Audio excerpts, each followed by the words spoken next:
Բարոյձեզ, այսօր հարավային Կովկասում ձևավորում է մի նոր քաղաքական լանդշաֆտ, որտեղ արտաքին դերակատարների շահերը հատվում են, բայց միշտ չէ որ համընկնում են։ Հայաստանը գնում է եվրոպական ուղով,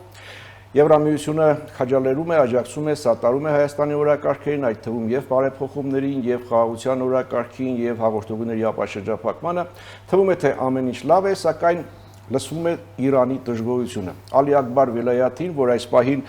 իսլամական հեղափոխության առաջնորդի միջազգային հարցերով խորհրդականն է, հայտարարում է, որ իրենք դեմ են Թրամփի ուղուն, այն էլ կտրականապես։ Նա նույնացնում է Թրամփի ուղին եւ Զանգեզուրի միջանցքը։ Ռուսաստանը լուր է, Ռուսաստանը իր խաղն է խաղում,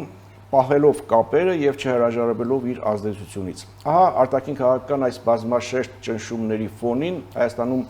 մեկնարկել է ընտրական քաղաքական գործընթացը, լսվում են մտահոգություններ այդ ժամանակահատվածում, ընտրությունների նախորդող ժամանակահատվածում եւ ընտրությունների ժամանակ հիբրիդային գործիքների կիրառման, հիբրիդային հարձակումների մասին Եվրամիությունը հայտարարում է, որ պատրաստական է աջակցել Հայաստանին այդ պայքարում, իսկ Հայաստանի ընդդիմությունը դա գնահատում է որպես Հայաստանին պրոքսի պատերազմի մեջ ներքաշելու փորձ կամ դրսից տղա բերել։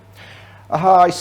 ամենի համադրման արդյունքում ձևավորվում է գլխավոր հարցը, թե որն է Հայաստանի մանևրի տարածքը Միացյալ Նահանգներ, Եվրամիություն, Իրան, Ռուսաստան հակասությունների եւ ներքաղաքական վերատասավորումների խաչմերուկում։ Սա ազատ զրույցն է Free News-ի եթերում, ես հիմա զրուցելու եմ միջազգային եւ անվտանգության հարցերի հայկական ինստիտուտի փորձագետ Դավիթ Ստեփանյանի հետ։ Բարև ձեզ։ Բարև։ Սկսենք Հայաստան-Եվրամիություն հարաբերություններից եւ ընդհանրապես հարաբերությունների ներկա ընթացքը եւ մասնավորապես արտգործնախարարի այցը, հանդիպումները եւ հաղորդագրությունները, ինչի մասին են խոսում այս խրախուսական, ասեմ, թե գովեստներ պարունակող հաղորդագրությունները Եվրամիությունից։ Սրանք ինչ են ասում Հայաստան-Եվրամիություն հարաբերությունների օրակարգի եւ ներկա ընթացքի մասին։ Հայաստան-Եվրամիություն օրակարգը վաղուց է հաստատվել դեռ 17 թվականին ասոցիացված համաձայնագրով Եվ ես կարծում եմ, որ դեկտեմբերի 2-ին հերթական առիթները, ժամացույցները ստուգել, ճշգրտել, որպեսզի կողմերը հասկանան, թե որ ուղղությամբ են շարժվում, ինչ գրաֆիկով են շարժվում։ Ռազմավարական փաստաթուղթը նկատում եք։ Այո, եւ ստորագրվեց այդ փաստաթուղթը, որտեղ ես այդքան էլ մեծ լավատեսություն չունեմ այդ ռազմավարական բառի նկատմամբ, ճիշտ է, շատ լավ է հնչում, բայց ես չեմ կարծում, որ մենք ունենք շատ լուրջ փոփոխություններ Եվրամիության հետ հարաբերություններում, չնայած հայտնի հասկանալի պատճառներով կա էյֆորիա, ես հերթական անգամ ուզում եմ բոլորին զգուշացնել, որ էյֆորիան այդքան էլ լավ բան չէ։ Եվ երբ որ մենք օրինակ լսում ենք այդ հայտարարությունները, Եվրամիությունը մեզ 250 միլիոն եվրո է տալիս, հետո 200 միլիոն եվրո է տալիս, մենք օրինակ պետք է հասկանանք, որ այդ 200 միլիոն եվրոն դա այն 250-ի մի մասն է։ Այսինքն տվել են այն ժամանակ 50-ը մինչև այսօր։ Հիմա 200-ն են տալի, ոչ թե տալիս են 250 եւ 200։ 15-ը ինչի մոռացանք։ Նո 15-ի մասին խոսենք։ Այո։ 15-ը մի փոքր այլ օպերայից է, այսինքն այդ տպավորությունը, որ Եվրամիությունը անընդհատ մեզ հեղեղում է միլիոնավոր եվրոներով, այնքան էլ իրականությունը մեղմացած չի համապատասխանում, չնայած մեզ որևէ մեկը իրականում պարտք չէ, մենք էլ պետք է դա հասկանանք։ Բայց որ հարաբերությունները բնականon հունով շարժվում են եւ ես հույս ունեմ, որ ժամանակի ընթացքում այնուամենայնիվ այդ որոշումը մեր կառավարությունը կկատարի, այդ որոշումը կընդունի եւ Եվրամիության անդամակցության հայտը մենք կներկայացնենք, ինչը թույլ կտա արդեն բարձրացնել մեր հարաբերությունների մակարդակը այլ մի նոր որակապես մակարդակի, որը կենթադրի, որ ինչ որ X պահի մենք կարող ենք հավակնել դառնալ Եվրամիության անդամ երկիր։ Դե հաջորդ տարի Երևանում տեղի ունենալու եվրոպական քաղաքական համայնքի գագաթնաժողովը սպասենք գուցե այդ ժամանակ ամենահարմար պահը կլինի։ Հուսանք։ Իսկ մինչ այդ, եթե Եվրամիությունը աջակցում է մեր խաղաղության օրակարգին, աջակցում է, սատարում է հաղորդողների ապաշրջափակմանը, սա իր համար պարզապես ինչու է ձեռնտու որպես խաղաղություն, կայունություն տարածաշրջանում, թե իր ազդեցության դաշտը մեծացնելու հնարավորություն։ Դեռ այն ժամանակից սկսած, երբ որ Շվեդիայի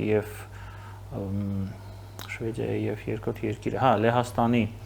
նախաձեռնությամբ այդ արևելյան գործընկերության նախագիծը մեկնարկեց, գործընթացը մեկնարկեց, հասկանալի էր հիմնական պատճառը Եվրոպան ուզում է ունենալ վստահելի, կանխատեսելի, խաղաղ հարևաններ, որոնք չեն սպառնալու իրեն, եւ ամենակարևորը, որոնց տարածքը չի օգտագործվի, որովհետեւ սպառնալիքներ գեներացնել Եվրամիության նկատմամբ։ Նպատակը սա է եղել։ Այս առումով իհարկե Եվրամիության գլխավոր նպատակներից մեկը տարածաշրջանում միշտ եղել է Ղարաբաղյան հակամարտության կարգավորումը, որպես այստեղ լինի խաղաղություն։ Պատերազմ այս տարածաշրջանում ոչ մեկին պետք չի իրականում։ Հետևաբար այստեղ նպատակադրումը պարզ է, նպատակադրումը չի փոխվել եւ հիմա Եվրամիությունը մի քայլ առաջ է անում եւ փորձում է հաշվի առնելով հայտնի գործընթացները, որոնք մեկնարկել են օգոստոսի 8-ին Վաշինգտոնում, փորձում է լուման ունենալ, լուման բարի բուն իմաստով, այսինքն ունենալ ներդրումներ այս տարածաշրջանում, որպեսզի այդ միջին միջանցքը, ես հատուկ չեմ ասում թրիփը, միջին միջանցքը, որը մեծ աշխարհաքաղաքական եւ աշխարհատնտեսական նախագիծ է, որի կետերից մեկը, վերջնական կետը արևմուտքում դա Եվրամիությունն է, իրենք մասնակցության լինի նաև իրենց մասնակցությամբ եւ խոսքը գնում է իհարկե առաջին հերթին ֆինանսական ներդրումների մասին։ Այս առումով Հայաստանը իրենց համար ներկայացնում է հետաքրքրություն այնքանով, որքանով ներկայացնում է հետաքրքրություն այդ նախագծի մնացած մասնակիցները ընդհանուր միջև կենտրոնական Ասիայի երկրներ։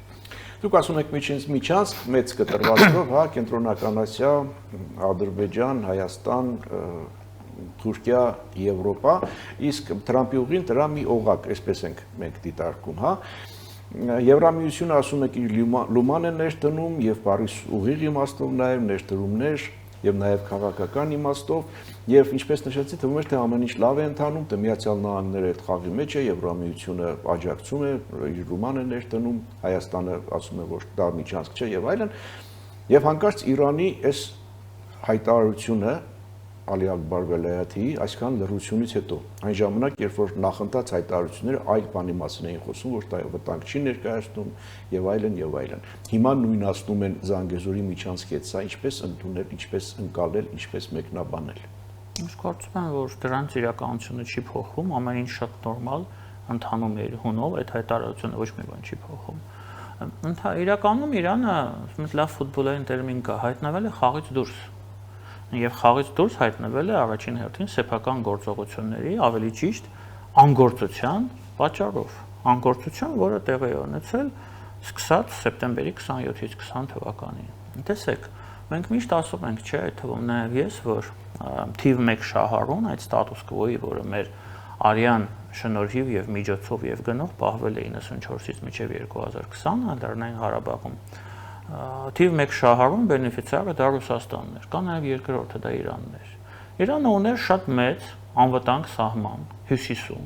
այսինքն ոչ թե 42 կիլոմետրը, որը մնացել է, նաև մի 100 քանի կիլոմետր էլ Լեռնային Ղարաբաղի սահմանն է, որ անվտանգ է եղել, այնտեղից ոչ մի ռիսկեր, ոչ մի վտանգներ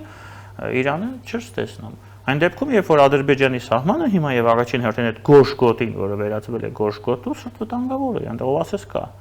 այնք իսրայելացիները, հա։ Եվ Իրանը շատ մեծ սխալ է կատարել, երբ որ չի խառնվել իրավիճակին, չի միջամտել իրավիճակին եւ թույլ է տվել, որ Պուտինը, Էրդողանը եւ Ալիևը իրականացնեն այն պայմանավորված գործողությունը, որը կոչվում է 44-օրյա պատերազմ։ Այդ պահից սկսած Իրանը մնացել է խաղից դուրս։ Եվ հիմա Վելայաթին ինչ ուզեր կարող է հայտարարել։ Եվ եթե նոյեմբերի 9-ի փաստաթուղթը եւ նրա 9-րդ կետը, որը վերաբերվում էր ՖՍԲ-ի վերահսկողության տակ միջանցքի, նույնպես չէր համապատասխանում Իրանի շահերին։ Ես համամիտ եմ, թրիփն չի համապատասխանում, բայց ինչ անենք հիմա։ Իրանը իր գործողությունների արդյունքում, իր անգործության արդյունքում ստացել է նոր ստատուս կվո, որը իր շահերից չի բխում։ Իր շահերից բխում էր այն ստատուս կվոն, որը կար մինչև 2020 թվականը, բայց ինչ էին ուզում իրանք։ Ասում եք Իրանը խաղի մեջ չներգրավվեց, ես ավելին ասեմ, նույնիսկ ողջունեց Ադրբեջանի։ Դե հիմա ստանում են ինչ որ ցանել է, ինչ խնդիր կա այստեղ։ Եվ իրենք ոչ մի բան չեն կարող անել այստեղ։ Հիմա իրենց մնում է միայն մի բան, հույսները դնեն Ռուսաստանի վրա, որ Ռուսաստանը կարող ինչ-որ գործողությունների դիմել, իրենք միանգամից փորձեն Ռուսաստանի հետ գործողությունների միանալ, բայց ես չեմ տեսնում այստեղ պոտենցիալ, առաջին հերթին այս պարզ պատճառով, որ Ռուսաստանը այս պահին չի ցանկանում Ամերիկայի Միացյալ Նահանգներին ավելնորդ ներվայնացնել այլ կետերում աշխարհի։ Այն դեպքում, երբ որ կա Ուկրաինա։ Ռուսաստանը չի ցանկանում Միացյալ Նահանգներին ավելորդ ներվայնացնել, այս համատեքստում կարող է ինքը նույն գծի մեջ լինել Իրանի միջուկային ծրագրի հարցով, այսինքն ասել, որ Իրանը իրավունք ունի դառնալ միջուկային տերություն եւ այլն եւ այլն։ Իսկ հարավային Կովկասում ինչպիսին են շահերը եւ համադրությունը եւ հակադրությունը Իրանի հետ։ Իրանը այս առանձին դիտարկենք հետո միասին։ Իրանը այս պահին, հատկապես Իսրայելի հետ բախումներից հետո, կարծես թե չունի այն ուժերը եւ ներսում եւ դրսում, որպեսզի ինչ-որ ակտիվ գործողությունների գնա այս ճանապարհի հարցում։ Իրանը ոչ միայն չունի, Իրանը բոլոր կողմերից մեկուսացված է։ Իրանի բոլոր սահմանները այս պահին, բոլոր սահմանները անխտիր, բացի Հայաստանի սահմանից, ոչ բարեկամական են, այսպես ասեմ։ Եվ հասկանալի պատճառով Իրանը չի ուզում, որպեսզի Հայաստանի սահմանն դառնա ոչ բարեկամական եւ այստեղ վտանգ է տեսնում այդ թրիփում են դեպքում, երբ որ իրականում վտանգ չկա այս պահին։ Այդ երկաթողին, որ պետք է գործարկվի, այդ գնացքը, որ պետք է գնա, ես չեմ կարծում, որ այդ մեքենավարը կամ այդ գնացքը հա ինչ որ վտանգ է ներկայացնելու իրանցիների համար, բայց իրենց մտահոգությունը ինչ որ առումով հասկանալի է եւ ամենակարևորը հետեւյալն է, որ Իրանը ոչ մի շանս չունի այդ իրավիճակը փոխելու։ Իրանը 5 րոպե պակաս է, որ նոր պատերազմ սկսվի։ Իսրայելը չի հանգստանա։ Եթե Ռուսաստանը փորձի ակտիվ գործողություններով ինչ որ խոչընդոտել, խանգարել այդ ծրագրի նախագծի իրականացմանը, Իրանը համընթաց միասնական գործողությունների կգնա։ Կարծում եմ, որ այո, բայց հենց հետո որ Ռուսաստանն էլ չի կարող խոչընդոտել։ Ռուսաստանն էլ չի կարող խոչընդոտել։ Եթե Ռուսաստանը փորձի խոչընդոտել, Ռուսաստանը կորուստներ է ունենալու։ Իրենց ձեռնտու է մասնակցել այդ գործընթացին, այդ նախագծին, այլ ոչ թե խոչընդոտել։ Իսկ ինչ կլինի, եթե Իրանը ոչ թե դեմ հանդես գա այդ ծրագրին, այլ փորձի Միացյալ Նահանգների հետ հարաբերությունները կարգավորել, հարտակ է խոսել, հարաբերությունները բարելավել Միացյալ Նահանգների հետ եւ հարավային Կովկասի հարցում եւ միջուկային ծրագրերի հարցում ինչ որ ընդհանուր եզրեր գտնել, այս դեպքում Ռուսաստանն ուր կմնա։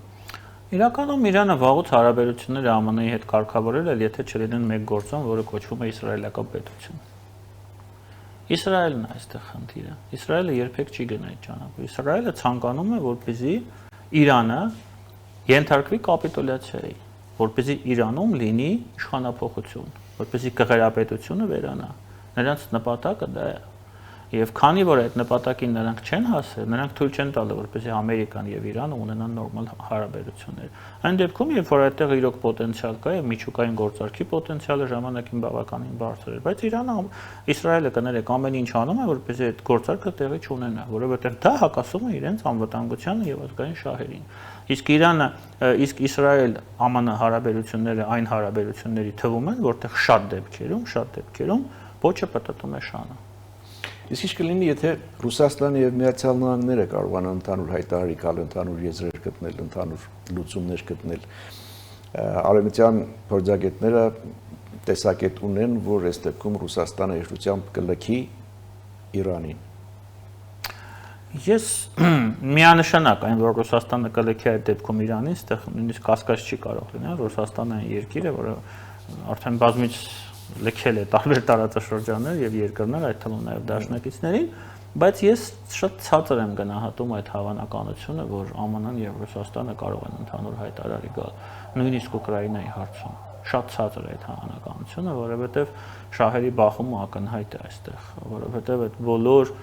հնարավոր ուղղությունները, ընդհանուր եզրերը, որտեղ նրանք կարող են գալ ընդհանուր հայտարարի, այստեղ կա շատ լուրջ խոչընդոտ, որը կոչվում է Ուկրաինա, ուկրաինական պետություն։ Ոչ մի Ուկրաինայի ղեկավար չի կարող հենց այնպես Ուկրաինայի մարզերը, Ուկրաինայի սուվերեն տարածքները նվիրել Պուտինին։ Եվ սա գլխավոր խոչընդոտն է։ Ես չեմ տեսնում հեռանկար, որ այդ խոչընդոտը կարող է վերացվել։ Հանրակրվե։ Իհարկե։ Ոչ մի ուկրաինացի երբեք այո չի ասի հանրակրվեին, որով Ղրիմը, Լուգանսկի կամ Դոնեցկի մարզերը կարող են դառնալ Ռուսաստանի մաս։ Լավ, ուկրաինական թեմայի մեջ չխորանանք, ձեզ համար ակնհայտ է, որ եթե այդպիսի իրավիճակ է ստեղծվում, ապա Ռուսաստանը շատ հեշտությամբ կլքի Իրանին։ Ձեզ հետ բացարձակապես համաձայն չէ Ռուսաստանի արտգործնախարարը, նա հայտարարում է, որ արևմտյան այդ փորձագետները, ովքեր այդպիսի կարծիքներ եւ տեսակետներ են տարածում, նրանք ստում են։ Ես մեջբերեմ, ես արդեն ասել եմ ձեզ, որ նրանք ստում են։ Կարող են նրանք գոնե մեկ օրինակ բերել ինձ, թե ինչպես մեծ հզոր երկրի հետ հարաբերությունների համար մենք դավաճանել ենք մեկ այլ երկրի մեր վաղեմի ընկերոջ կամ դաշնակցի։ Ձեր արձագանքը մեկ օրինակը բերեմ։ Փոքր դադարից հետո։ Կվերադառնանք վայրկյաններ անց։ Հիշեցնեմ, սա Ազատ զրույցն է Free News-ի եթերում, ես զրուցում եմ միջազգային եւ անվտանգության հարցերի հայկական ինստիտուտի փորձագետ Դավիթ Ստեփանյանի հետ։ Մենք խոսում ենք Իրան, Ռուսաստան, այս հարաբերությունների մասին եւ ես մեջբերեցի Ռուսաստանի Դաշնության արտգործնախարարի հայտարարությունը այն մասին, որ արևմուտքը ստում է, փորձագետները նկատի ունեմ եւ մեկ օրինակ բերեք, որ մենք լքել ենք ինչ-որ պատճառով մեր դաշնակցին եւ բարեկամին։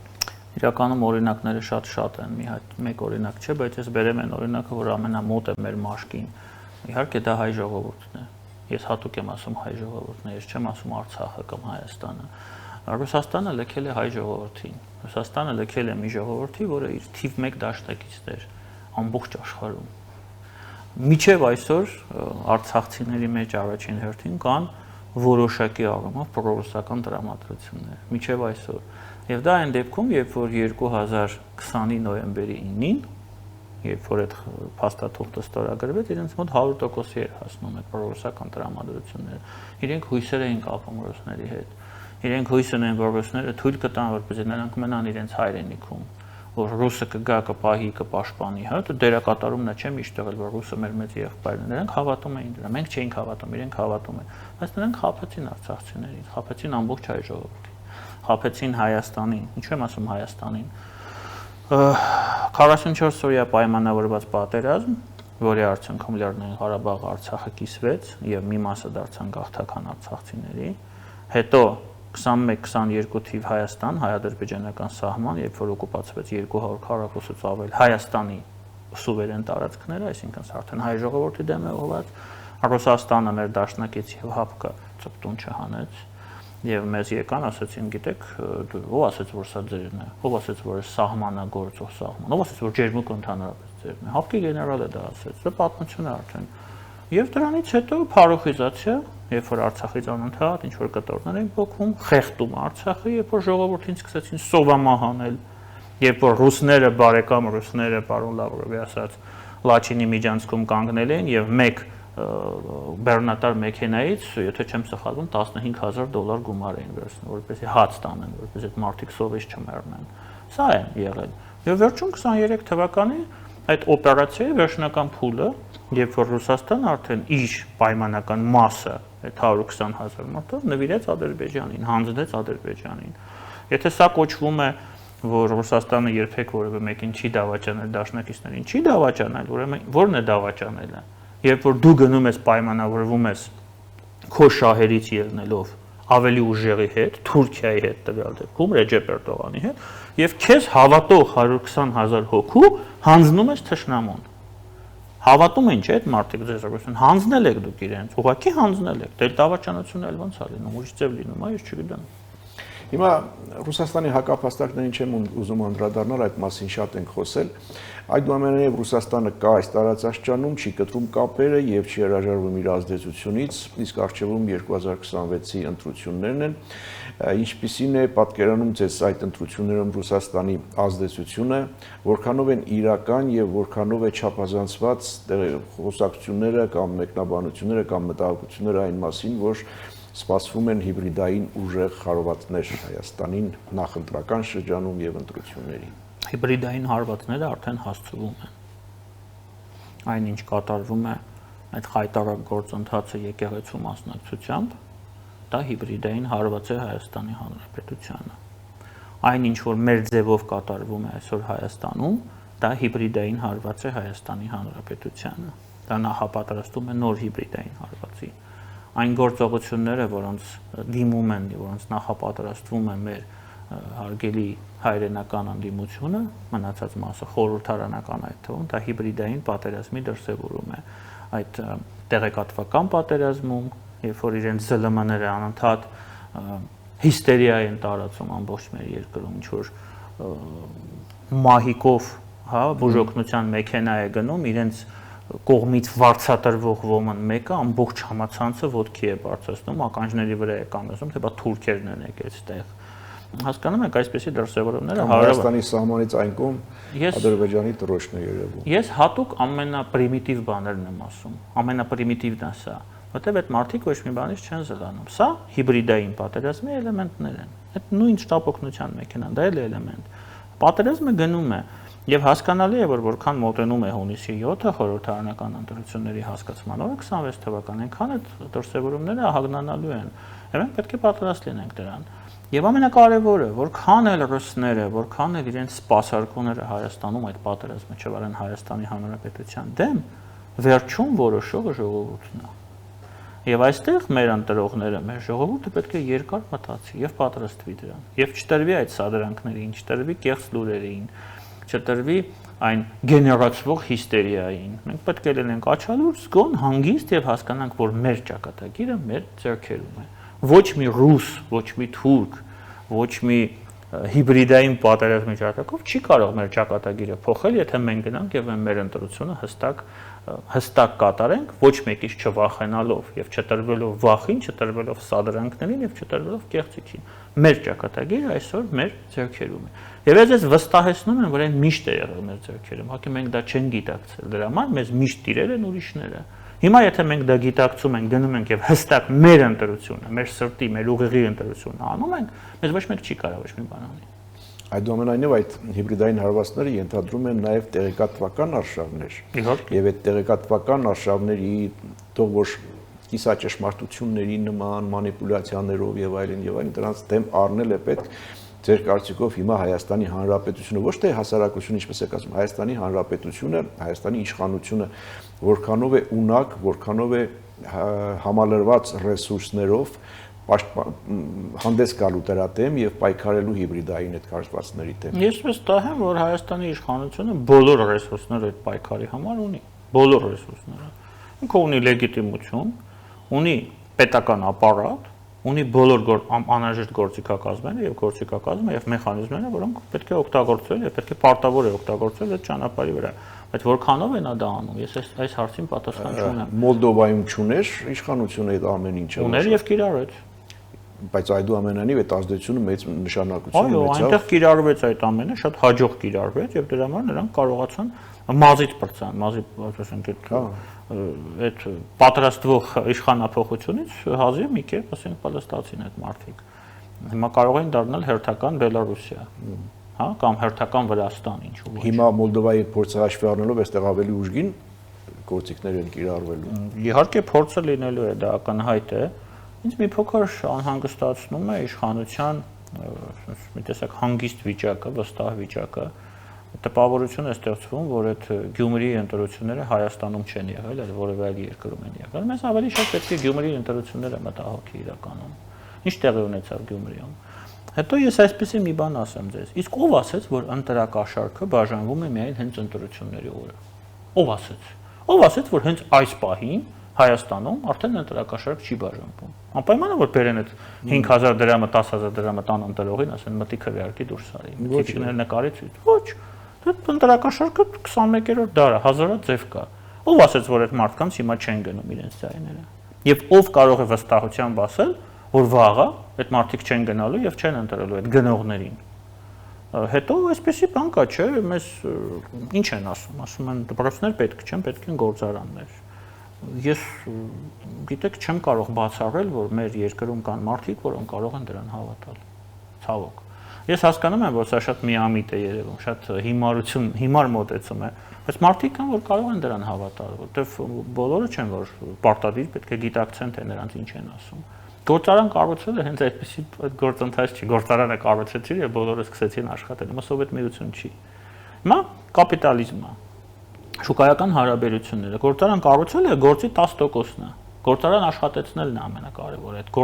գործարանը, որ աշխատի, որտեղ է վաճառելու այդ իր արտադրանքը եւ այլն եւ այլն եւ այլն։ Այն դեպքում, երբ որ այսօր մենք իրականում ունենք բոլոր հնարավորությունները, որպեսզի Հայաստանը տարիների ընթացքում դառնա շատ զարգացած երկիր։ Իսկ Եվրամիության աջակցությունը հիբրիդային պատերազմին Հայաստանին մեծ նշանակություն ունի։ Ոչ, ես չեմ կարծում, որ Եվրամիության աջակցությունը ունի մեծ նշանակություն։ Թիվ 1 նշանակությունը դա մարդկանց հետ աշխատելն է։ Մեր մարդիկ պետք է հասկանան ինչ է իրենց սպասում, եթե մենք պտույտ ենք կատարում եւ վերադառնում ենք պրոռուսական ուղին։ Այդ աշխատանքը կատարելու համար էլ ֆինանսական միջոցներ են պետք։ Ես չեմ կարծում, որ այդ միջոցները չունի գործող իշխանությունը։ վերջը կա պետական ապարատ, կա ֆինանսներ, ունեն չէ, ինչ որ ֆինանսներ իրենք, մեծ կուսակցություն է վերջը քաղաքացիական պայմանագիր, իրենք ֆինանսները ունեն։ Ես չեմ ասում, որ Եվրամիության օգնությունը ավելորդ է, բայց հույսներս դնենք եվրոպացիների վրա, դա սխալ է, դա գործը մենք պետք է անենք։ Երկրի ներսում պետք է արվի։ Դե ասում եք ավելորդ չէ, բայց թե մեծ նշանակություն էլ չեք տալիս, եթե այդքան մեծ նշանակություն չունի, ինչու է ընդդիմությունը այս դեպքում մասնավորապես արտախորհրդարանական հայազգային կոնգրեսի փոխնախագահը դա համարում որպես Հայաստանին պրոքսի պատերազմի մեջ ներքաշելու փորձ կամ դրսից տղա բերել, որպեսզի իշխանությունը կարողանա հակաժողովրդավարական քայլեր ձեռնարկել այդ ընթացքում։ Հետո ասել Հակ փոխնախագահ, մոտավորապես եմ ասում, բառացի չեմ։ Փոխնախագահը բա չէր մտածում, որ 2008 թվականի մարտի 1-ին իրենք քանի անգամ դիմեցին ամբողջ աշխարհին, որ ուզում էին ներքաշել, պրոքսի պատերազմի մասին չէին մտածում այն ժամանակ։ Դե բան դա է տեղի ունենում։ Այդ ժամանակ իրենց կարելի էր, հիմա այս գործով իշխանությանը չի կարելի։ Դուք գիտեք, տղա բերելը մի փոքր հարաբերական է։ Ես ուզում եմ հիշեցնել, որ մեր պատմության ընթացքում դա շատ ցավալի երևույթ է, հենց այդ տղա բերելն է, որ մեզ բերել հասցրել է այս վիճակի, երբ որ նախարարները կռվում էին մեր թագավորի հետ արշակունիների ժամանակ, պարսիկներին էին կանչում, այն մի նախարարը կռվում էր այն մի նախարարի հետ, կանչում էր բյուզանդացիներին, այն մեկը թաթար մոնղոլներին, ու բոլորը գալիս էին մեր վերով անցնում էին, իրենց իշխանությունը այստեղ հաստատում էին եւ մեզ դարձնում էին հարկատու։ Իսկ մեր հայ առաքելական եկեղեցին հարկահավաք դերակատարում ուներ այդ բոլոր տարիներին։ Չեմ ուզում այդ ամենը հիշել, բայց ընդհանուր դուք այս հարցով այդ դարդերը շարժեցիք, էլի իմ հայ հիշեցի այդ ամենը։ Այնպես որ պետք չի ոչ մեկին բերել։ Բայց եթե քո շահերը տվյալ դեպքում համընկնում են քաղաքակիրթ աշխարհի շահերի հետ, եթե ժողովրդավարությունը ունի պաշտպանության կարիք, ես կարծում եմ, որ Եվրամիության աջակցությունը եւ Եվրամիության որոշակի մասնակցությունը էլեկտորալ գործընթացներում Հայաստանում, այսպես ասեմ, ավելնորդ չի լինի, բայց ես նորից եմ ասում, որոշողը մեր ժողովուրդն է, մեր հասարակությունն է, եւ առաջի աշխատանքը պետք է տանել մեր ժողովրդի եւ հասարակության հետ։ Մեր մարդիկ պետք է հասկանան, որ այն Հայաստանը, որը մենք ուզում ենք կառուցել, չի կարող կառուցվել այն դեպքում, եթե մենք վերադառնում ենք անցյալ։ Անցյալը դա Արցախի կորուստն է, անցյալը դա հազարավոր կյանքի կորուստ է, անցյալը դա պատերազմ է, անցյալը դա մի քաղաքականություն է, որը սպասարկում էր այլ երկրի շահերը, այլ ոչ թե սեփական, տվյալ դեպքում Ռուսաստանի շահերը։ Դա մեզ համար լինելու է ճակատագրական, մենք կարող ենք կորցնել մեր պետականությունը, այ մեր բոլոր մարդիկ պետք է դա հասկանան։ Ես չգիտեմ ինչպես կարելի է դա բացատրել, բայց մեր պետական ապարատը, բոլոր մարդիկ, ովքեր ուզում են, որ այս երկիրը գնա առաջ, որ այս երկիրը զարգանա, որ մեր երեխաները ունենան ապագան, պետք է լծվեն այս գործին եւ բացատրեն դա։ Բոլոր այն մարդկանց, ովքեր դա մինչեւ այսօր չեն հասկացել, որ իրենց երեխաների ճակատագիրն է կախված այդ ամենից։ Երբ որ մենք ասում ենք Եվրամիության անդամակցություն, դա չի նշանակում, որ մենք ուզում ենք Հայաստանը անդամակցի, մենք ճամպրուկները վերցնենք, գնանք Գերմանիայում հանձնում ենք։ Ոչ, մենք ուզում ենք այստեղ կառուցենք Եվրամիություն։ Եվ դա հնարավոր տարբերակ է։ Այո, պահանջվելու են տարիներ, տասնամյակներ, բայց եթե մենք այդ ճանապարհով գնանք, մենք X պահի կարող ենք հասնել օրինակ Սլովակիայի մակարդակին։ Դա լավ է թե վատ է։ Թե մենք ուզում ենք Օրենբուրգի մարզի կարգավիճակը ունենանք, որտեղ ճանապարհներ չկան։ Օրինակ, ես կարող եմ այդ օրինակները տասնյակներով բերել։ Սա է կարևորը, ոչ թե դրսից մարդ բերելը։ Մեկ հարցելու ավարտենք, իսկ հիմա ձեր գնահատմամբ ինչ է կատարում Հայաստանի ներքաղաքական պաշտում, հին դեմքերի վերադարձ, նոր շարժումների ակտիվություն, ինչ դասավորություն է, ինչպիսին են հնարավորությունները եւ ռեսուրսները պայմանական ասած ռուսամետների եւ արևմտամետների։ Գիտեք, ես անկեղծ ասեմ ձեզ, ես չգիտեմ արևմտամետը ինչ է։ Պայմանական Ես էլ եմ համարվում երևի արևմտամետ, բայց գիտեք հայկականամետ էլի, հայկականամետ։ Ինձ համար տարբերություն չկա, ով է Հայաստանի դաշնակիցը, Եվրամիությունը, Ամերիկայի Միացյալ Նահանգները, Ռուսաստանը թե Մոնղոլիան։ Ամենակարևորը որ լինի շահերի նույնականացում։ Հիմա եթե մեր շահերը այս պահին պահանջում են նույնականացում Արևմուտքի հետ, տվյալ դեպքում Ամերիկայի Միացյալ Նահանգների, Ֆրանսիայի, Գերմանիայի, Եվրամիությունը, մենք պետք է լինենք արևմտամետ։ Եթե վաղը իրավիճակը փոխվի, ես ուզում եմ դա բոլորին պարզ լինի։ Սա ինչ-որ քաղաքակրթական ընտրություն չի, էլի, այստեղ չկա այդ ինչ-որ ես աշխարհին չեմ նայում։ վարդագույն ակնոցներով։ Եթե վաղը Ռուսաստանի հետ պահանջվի կամ Իրանի հետ պահանջվի, մենք պետք է իրանց հետ դաշնակցենք։ Մենք պետք է լինենք ռուսամետ, պետք է լինենք իրանամետ, բայց այս պահին, պատմության այս պահին, այս հատվածում մենք Ռուսաստանի հետ շահ չունենք։ Մենք ունենք ընդհանուր հակասող շահեր։ Իրանի հետ շահ չունենք, հակասում են մեր շահերը։ Այդ մարդիկ ուզում են մեզ կուլ տան ու վաճառեն իրենց հարցերը լուծելու համար, հասկանում եք, սա է խնդիրը։ Հետևաբար ցանկացած ներքին, հիմա վերադառնում եմ ձեր հարցին, ցանկացած ներքին վերադասավորում կամ դասավորում ներքաղաքական պետք է այս իրողությունը, երկաթյա իրողությունը հաշվի առնել։ Մենք պետք է հասկանանք, որ մենք կարող ենք քվեարկել միայն այն ուժերին, որոնք այս պահին նորմալ են, որոնք հասկանում են, նույնականացնում են մեր շահը, իրական շահը, արևմուտքի հետ։ Սա է այս վիճակը։ Կարող է 10 տարի հետո փոխվի եւ դա նորմալ է լինելու։ Ես առաջինը գալու եմ ձեր տաղավարը, ասեմ, գիտեք ինչ կա, մենք պետք է Ռուսաստանի հետ լինենք, բայց այս պահին սա է եւ փոփոխություն ես չեմ տեսնում հնարավորություն, որ մոտակա տարիներում Ռուսաստանը կարող է փոխվել։ Ռուսաստանը մեզ ուղղակի ուզում է մանրադրամի փոխարեն օգտագործել եւ սպասարկել իրենց շահերը, մեր կյանքը, մեր ապագան, մեր երկիրը եւ մեր ամեն ինչը, մեր երեխաներին։ Արևմուտքը դա չի ուզում այս պահին։ Արևմուտքը ունի մեր հետ ընդհանուր շահ, այդ շահը ես մի 100 անգամ ձևակերպել եմ արդեն, դա Հարավային Կովկասը Ռուսաստանից փոկելն է, Կենտրոնական Ասիան Չինաստանից փոկելն է, եւ սա մեծ ընդհանուր աշխարհաքաղաքական, աշխարհատնտեսական մեծ նախագծի մաս է։ Մենք այդ նախագծի մասն ենք։ Մենք պետք է մեր դերակատարումը ունենանք, ապահովենք մեր ապագան, որպեսզի այստեղ գան ներդրումներ, որպեսզի մեր երկիրը զարգանա, միլիարդավոր ներդրումների մասին է խոսքը գնում։ Որպեսզի այստեղ լինի խաղաղություն եւ այն միլիարդները, որը մենք օգտագործում ենք զենքի գնման համար եւ սահմանը պահելու համար, մենք օգտագործում ենք ինֆրաստրուկտուրայի զարգացման համար։ Շո մեկը հաշվել է, եթե մենք այդ միլիարդները, եթե լինի խաղաղություն, օգտագործենք ինֆրաստրուկտուրայի զարգացման համար, Հայաստանը ի՞նչ է դառնալու։ 10 տարում դառնալու է Սլովակիա։ Այս ուղղությամբ մենք պետք է մտածենք, ոչ թե մտածենք Նիկոլը լավն է, լավը չի, Նիկոլին փոխենք, բերենք սրան կամ ընդրան, գնանք վերաբանակցենք Ռուսաստանի հետ, այդ հրաշքա տեղի ունենալու վերաբանակցման արդյունքում Ռուսաստանը մոռանալու է Ուկրաինայի մասին, մոռանալու է Թուրքիայի մասին, Ադրբեջանի մասին եւ միանգամից ամեն ինչ լավ է լինելու։ Բերելու է այստեղ մանանա թափի մեր գլխներին։ Չի լինելու դա։ Շնորհակալ եմ զրույցի համար։ Ես եմ շնորհակալ։ Հետևենք իրադարձությունների զարգացումներին, սա Ազատ զրույցներ Free News եթերում, ես զրուցում եմ միջազգային եւ անվտանգության հարցերի հայկական ինստիտուտի փորձագետ Դավիթ Ստեփանյանի հետ։ Լավ մնացեք։